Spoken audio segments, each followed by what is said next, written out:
Imagine a country with no central government, no permanent leadership, and no long-term plan. There's land to manage, borders to defend, and millions of small decisions that need coordination. Now imagine that setup lasting not for a year or two, but for generations. That was the situation Israel found itself in after settling into the land. There was no king, no capital calling the shots, no national strategy meetings. Each tribe handled life on its own terms. Problems were solved locally. Disputes stayed local. Victories were celebrated locally. Failures too. If something went wrong in one area, the neighboring tribe might help, or might not. It depended on the day, and the mood, and whether it benefited them. From the outside, it probably looked like freedom. From the inside, it felt more like everyone driving in different directions on the same road. This period would later be known as the era of the judges. But at the time, nobody stood up and announced, "Welcome to the judges era." It just happened, slowly, quietly, one uncoordinated decision at a time. The people were newly settled. They had territory, but no shared system to manage it, no ruler to enforce consistency, no unified vision for what came next. Leadership only appeared when things got bad enough to demand it, and things got bad often. Picture a large condominium where no one accepts a building manager. Every resident is convinced they know the best way to handle maintenance, security, and shared spaces. One neighbor installs rules, another ignores them, a third tears them down entirely. Meetings go nowhere. Everyone agrees something is wrong. No one agrees on how to fix it. That was Israel. Everyone believed they knew what was right. No one agreed on how to do it. Without a central authority, decisions became reactive. Problems were handled only after they exploded. There was no prevention. No alignment, just response after response. A threat appears. Someone steps up. The threat is handled. Everyone relaxes, briefly. Then the next issue shows up somewhere else, handled by someone else, with a completely different approach. No lessons carried over, no system improved, no memory preserved. It wasn't that the people lacked courage, or intelligence, or even faith. They lacked coordination. And without coordination, even good intentions pull in opposite directions. Over time, this created a pattern. Not a dramatic collapse all at once, but a steady drift.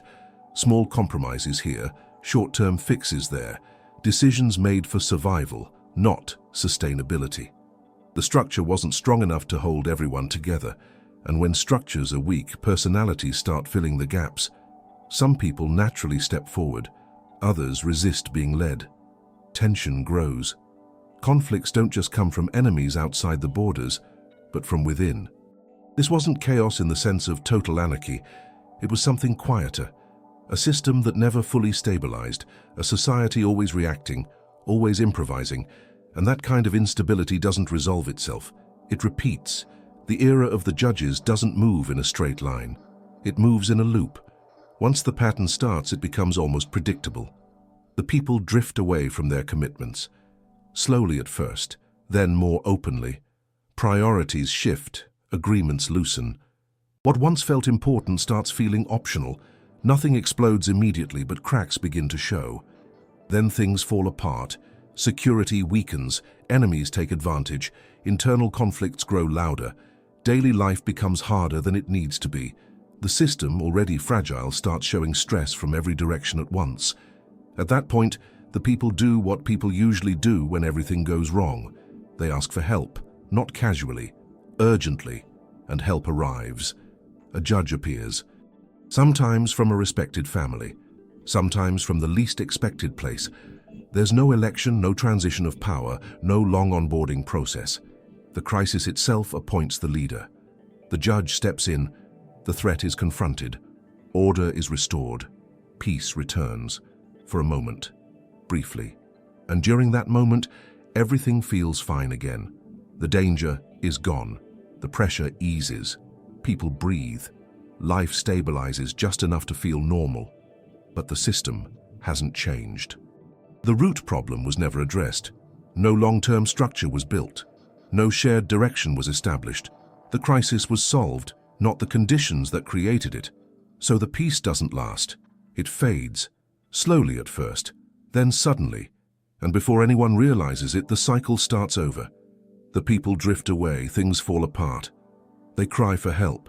A judge rises. Peace returns. Briefly. Then it starts again. It's like promising to change on Monday. Every Monday. The intention is always sincere. The follow-through never sticks. Each reset feels hopeful, each relapse feels familiar. From the outside, it looks frustrating. From the inside, it feels exhausting. Every judge solves a problem. None of them fix the system. That's the key detail. Leadership during this period is reactive, not transformative. Judges appear when things are bad, not to prevent things from becoming bad. They extinguish fires. They don't redesign the building. So while individual moments improve, the overall direction never does. There's no cumulative progress, no momentum, no learning curve, just repetition. Each generation inherits the same fragile setup, the same lack of coordination, the same dependence on emergency leadership.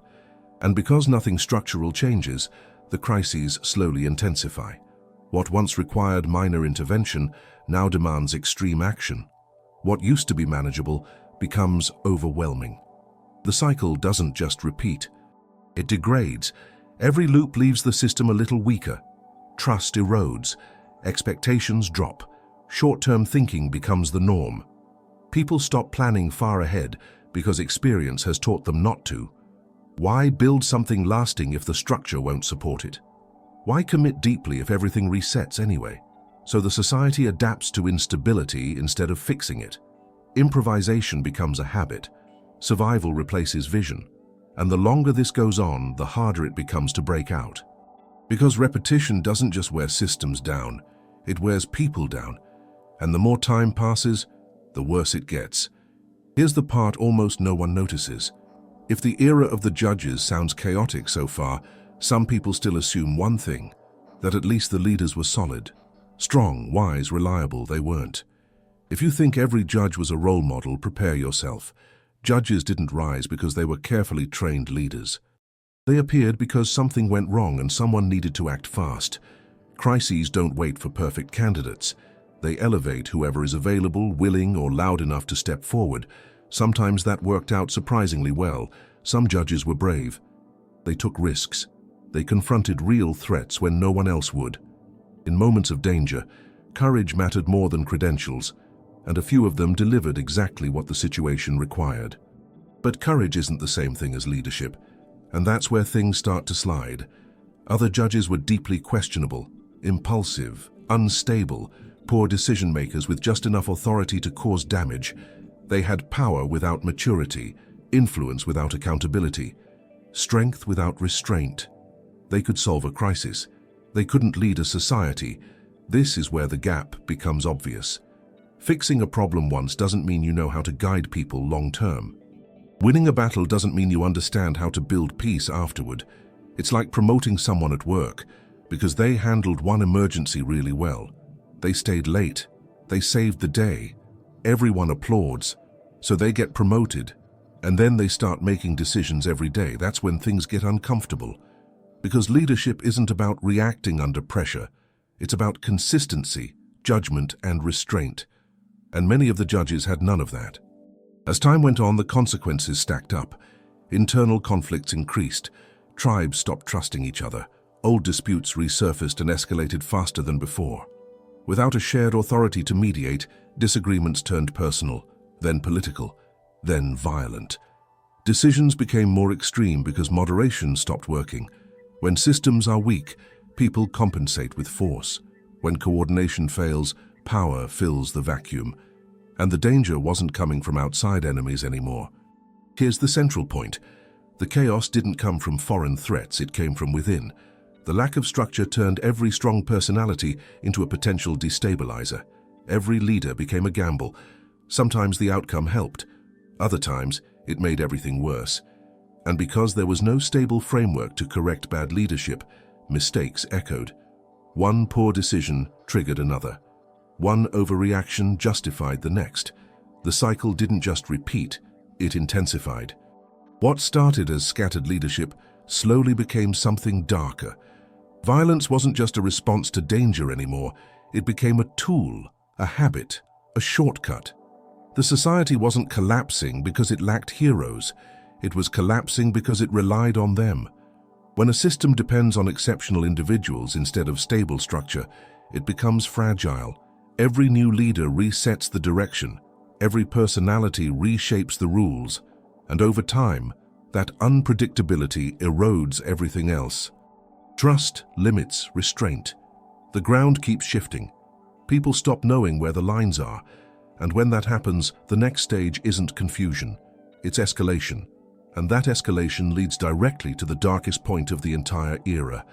The final stretch of the era of the judges is heavy. There's no way around that. The stories from this period become harder to read, harder to explain, and harder to justify. The tone shifts. What once felt unstable now feels dangerous. What used to be occasional breakdowns turn into full-scale collapse. Violence increases. Boundaries disappear. Limits stop existing. This isn't chaos caused by invasion or natural disaster. It's chaos produced by people who no longer recognize any shared restraint. Decisions are made quickly, emotionally, and without concern for consequences beyond the immediate moment.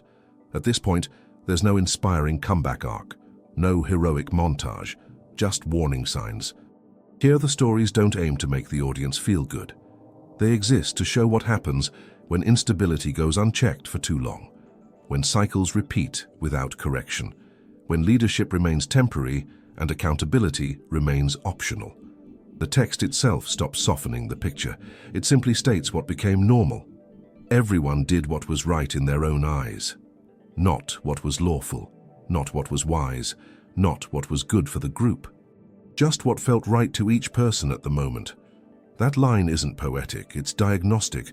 It describes a society where personal judgment has completely replaced collective responsibility, where there is no external reference point anymore, no shared standard, no agreed boundary saying this far and no further. From a modern perspective, the result is predictable. When no one is responsible beyond themselves, coordination collapses. When every decision is personal, consequences become communal. And when no one feels accountable for the whole begins to fracture. Freedom without direction doesn't stay neutral. It doesn't hover in the middle. It drifts, and then it turns destructive. At this stage, even attempts to restore order create more damage. Responses become extreme because moderation no longer works. When trust is gone, force replaces dialogue. When structure is absent, fear fills the gap.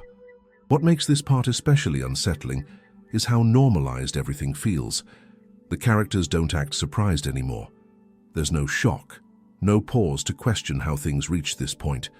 This is just how life works now. That's the real danger. Not a sudden collapse, but a slow adjustment to dysfunction. A society doesn't fall apart the moment limits disappear. It adapts to their absence, and adaptation can look like stability from the outside, even while everything inside is rotting. By the end of this era, the question is no longer, what went wrong? That answer is already clear. The real question becomes, what could possibly stop this? Because the system can't fix itself anymore. The cycle is too deep, the damage too layered.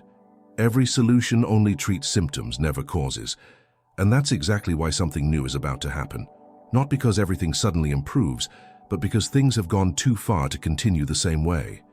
This breakdown doesn't just mark the end of an era. It sets the stage for a radical shift, a response to chaos, a demand for something different, and that demand leads directly to the next transformation. By the end of the era of the judges, one thing becomes clear. The chaos wasn't accidental. It happened because there was no shared direction. This period didn't fall apart due to a lack of strength, intelligence, or effort. It unraveled because everyone operated independently, without a common framework to hold things together. Autonomy was high, coordination was low, and that combination has consequences. There was total freedom to act, very little agreement on purpose, crises that kept repeating, violence that kept escalating.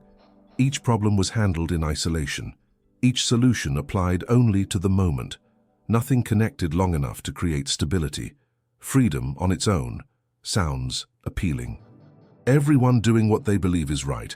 No central authority, no permanent oversight, no rules slowing things down. But freedom without maturity comes at a cost. Doing whatever you want isn't the same as knowing what you're doing. Acting independently isn't the same as acting wisely. And without shared responsibility, even good intentions can collide. A modern comparison makes it obvious. It's like driving without traffic laws and calling it freedom.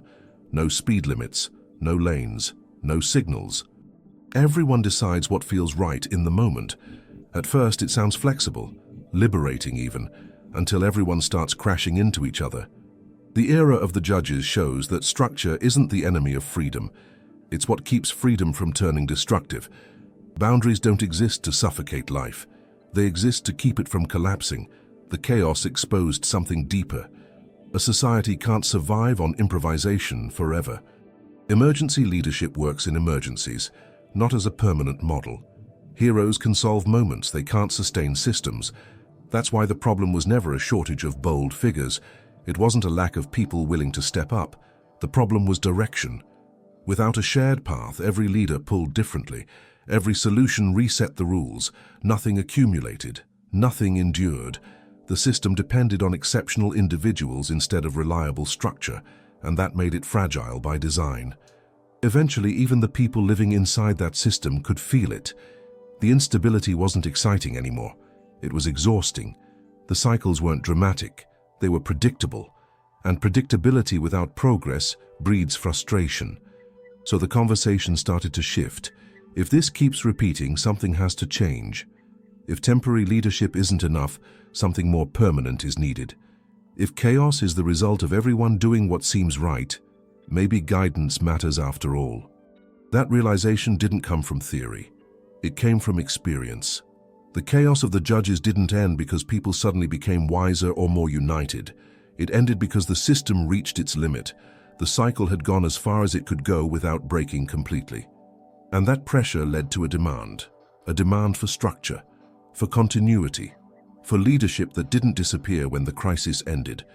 That demand pushed Israel toward a new solution, a king. At first it seemed like the answer, a single leader, clear authority, one direction. Finally, an end to the chaos.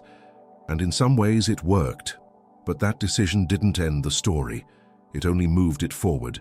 Because while asking for a king solved one problem, it quietly created another.